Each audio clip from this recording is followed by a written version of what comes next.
wabarakatuh. Perkenalkan, kami dari kelompok 6.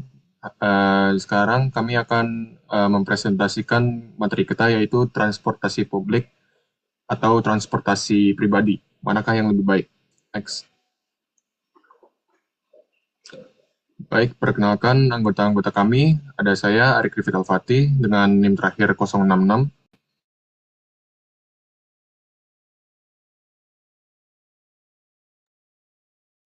Saya Akhdan Fatih Arjoina dengan NIM terakhir 034. Saya Rizka Rufawasni dengan NIM terakhir 006. Saya Glenn Timotius Fernando dengan NIM terakhir 072. Saya Ani Sofiatul dengan NIM terakhir 027. Next slide. Oke, jadi dari latar belakang dari materi ini, transportasi adalah aspek penting dalam kehidupan modern, dan pilihan antara transportasi publik dan kendaraan pribadi sering diperdebatkan. Kendaraan pribadi menawarkan fleksibilitas dan kenyamanan lebih, tapi juga menyebabkan masalah seperti kemacetan dan polusi. Sebaliknya, transportasi publik lebih efisien secara biaya dan dapat mengurangi dampak negatif terhadap lingkungan, meskipun masih menghadapi tantangan dalam hal kualitas pelayanan dan infrastruktur. Peningkatan populasi dan pertumbuhan ekonomi di perkotaan memperburuk masalah kemacetan dan polusi akibat penggunaan kendaraan pribadi. Transportasi publik seperti bus dan kereta menawarkan solusi yang lebih ramah lingkungan, tapi keterbatasan dalam kualitas dan aksesibilitas memengaruhi preferensi masyarakat.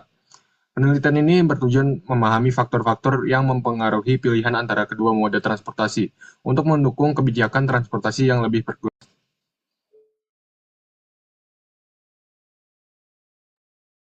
Selanjutnya kita masuk ke bagian tujuan dari penelitian ini yang terbagi atas 3 poin, yaitu yang pertama untuk membandingkan keefektifan antara transportasi umum dengan transportasi pribadi, yaitu melihat kelebihan dan kekurangan dari masing-masing mode transportasi, sehingga nantinya dapat ditarik kesimpulan untuk menjawab pertanyaan lebih enak pakai transportasi apa.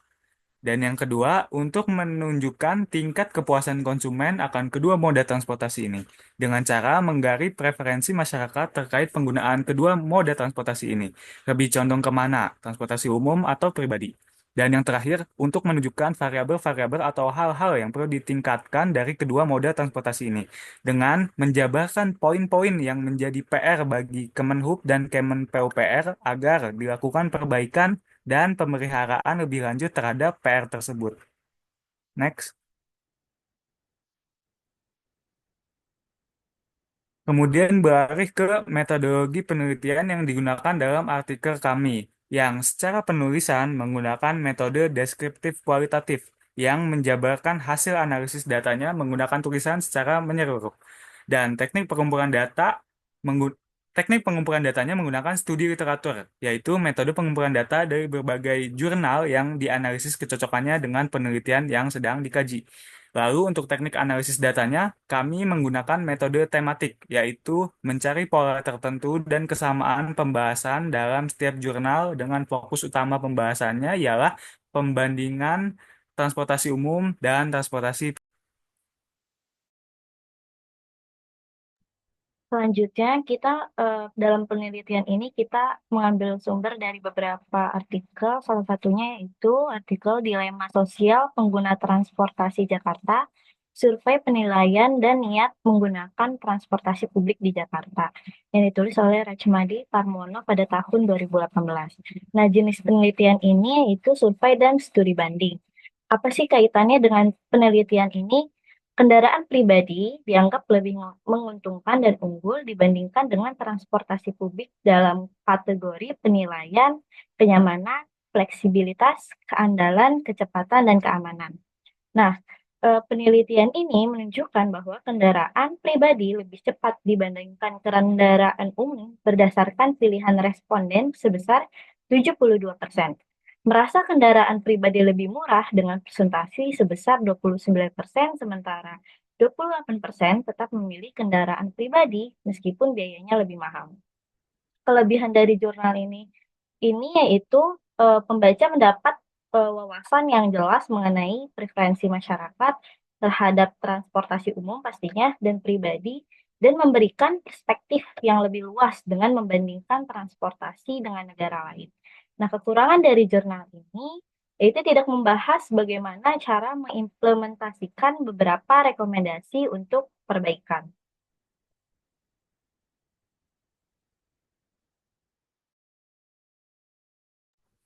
Oke, selanjutnya ada hasilnya pembahasan dari analisis faktor-faktor yang menjadi pertimbangan masyarakat memilih moda transportasi berbasis aplikasi.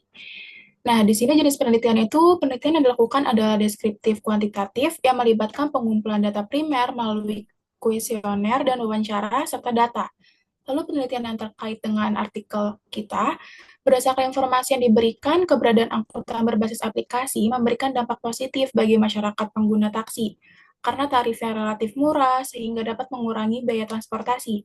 Hal ini menunjukkan bahwa kendaraan publik, dalam hal ini taksi online, lebih menguntungkan dibandingkan dengan kendaraan pribadi, terutama dalam konteks biaya transportasi. Lalu hasil menunjukkan bahwa masyarakat pengguna angkutan berbasis aplikasi bervariasi dari berbagai kalangan. Murahnya tarif dari layanan yang efisien dan cepat meningkatkan kenyamanan pengguna pada taksi online. Selain itu, penelitian ini mengidentifikasi masalah layanan pada taksi online dan konvensional. Dan di sini ada kelebihannya. Kelebihan penelitian ini adalah angkutan berbasis aplikasi memberikan tarif yang lebih murah, pelayanan cepat dan baik kendaraan yang digunakan sebagian besar masih baru dan bersih, memberikan kenyamanan bagi penumpang selama perjalanan. Dan tetapi kekurangannya, informasi mengenai kekurangan angkutan berbasis aplikasi tidak terdapat dalam penelitian ini.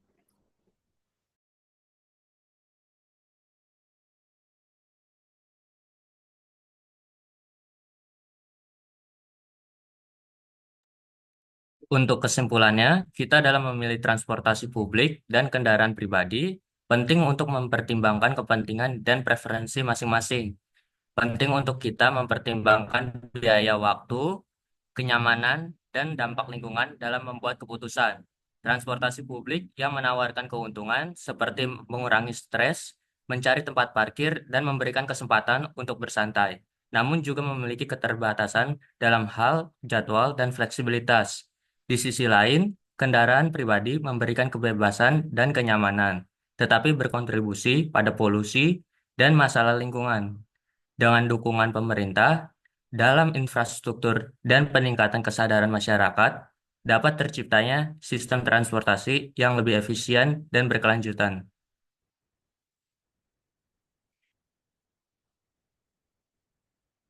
Dan untuk sarannya, dalam rangka meningkatkan sistem transportasi dan mendorong masyarakat untuk memilih opsi yang lebih ramah lingkungan, ada beberapa saran yang sudah disiapkan dan dipertimbangkan oleh pemerintah dan pemangku kepentingan terkait. Saran yang pertama ada pengembangan infrastruktur transportasi publik. Yang kedua ada pengurangan biaya parkir dan pajak kendaraan pribadi. Dan yang ketiga ada edukasi dan kampanye lingkungan, penelitian dan statistik lebih lanjut.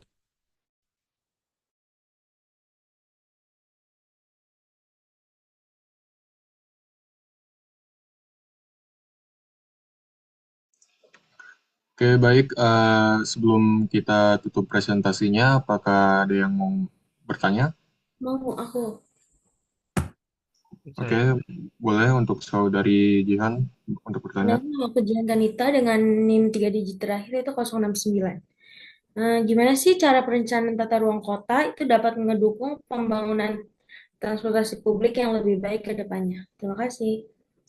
Oke, terima kasih. Adakah yang mau nanya lagi? Saya boleh deh. Oke, boleh. Saudara Jihan. Nama saya Zidane Muhammad Akbar dengan NIM terakhir 093.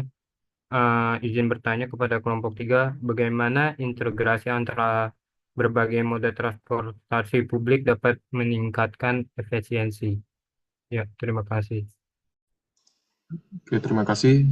Oke, untuk pertanyaan terakhir, siapa yang mau nanya?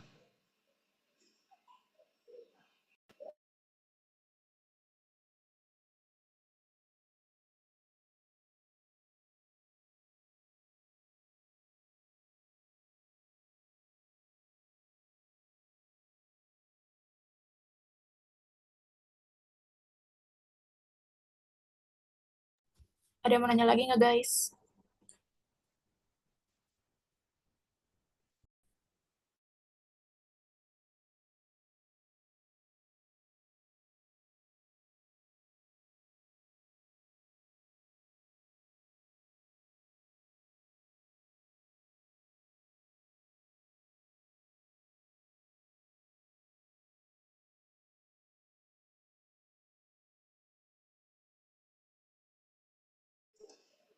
Oke, ada yang mau nanya lagi nih. Kalau nggak ada, kita sebentar.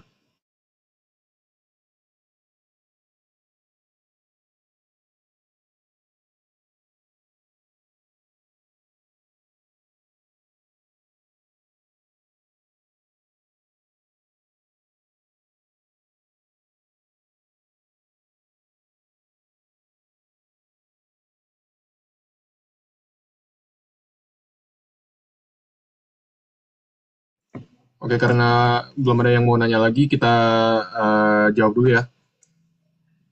Boleh untuk jawabannya? Oke, saya di sini akan jawab pertanyaan dari Jihan, yaitu bagaimana perencanaan tata ruang kota dapat mendukung pengembangan transportasi publik yang lebih baik. Jadi, perencanaan tata ruang yang baik adalah investasi jangka panjang yang akan memberikan manfaat bagi generasi mendatang.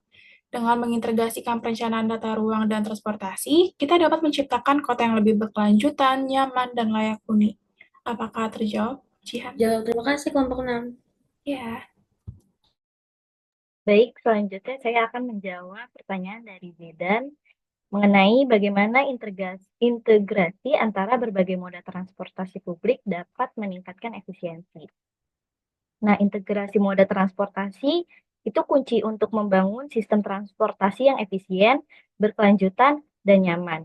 Dengan integrasi yang baik, masyarakat akan lebih mudah dan nyaman dalam beraktivitas, sehingga meningkatkan kualitas hidup dan produktivitas. Terjawab, Zidan? Sudah terjawab, terima kasih. Iya, sama-sama.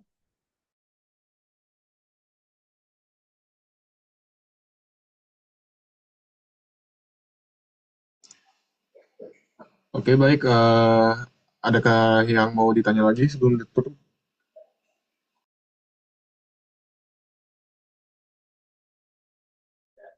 Baik, saya izin bertanya. Oke, boleh untuk saudari Rizka. Sebelum perkenalkan, nama saya Rizka dengan NIM digit terakhir yaitu 005. Pertanyaan saya adalah, apa urgensi dari diadakannya penelitian dan pembuatan artikel ini? Terima kasih. Oke, terima kasih untuk saudari Rizka. Untuk pertanyaan kita tutup, soalnya sudah ada 3. Untuk jawabannya boleh. Izin menjawab pertanyaan Rizka. Jadi, urgensi dari diadakannya penelitian dan pembuatan artikel ini ialah untuk menunjukkan minat masyarakat akan kedua moda transportasi ini. Dan karena hal tersebutlah artikel ini dapat dijadikan acuan untuk perbaikan sarana dan prasarana atas kedua moda transportasi ini. Sekian. Apakah sudah terjawab? Terjawab, terima kasih kelompok 6. Terima kasih. Oke, karena sudah ditanya dan sudah dijawab semua, kelompok 6 kami izin mengundurkan diri. Mohon maaf jika ada perkataan yang salah. Wassalamualaikum warahmatullahi wabarakatuh. Waalaikumsalam warahmatullahi wabarakatuh.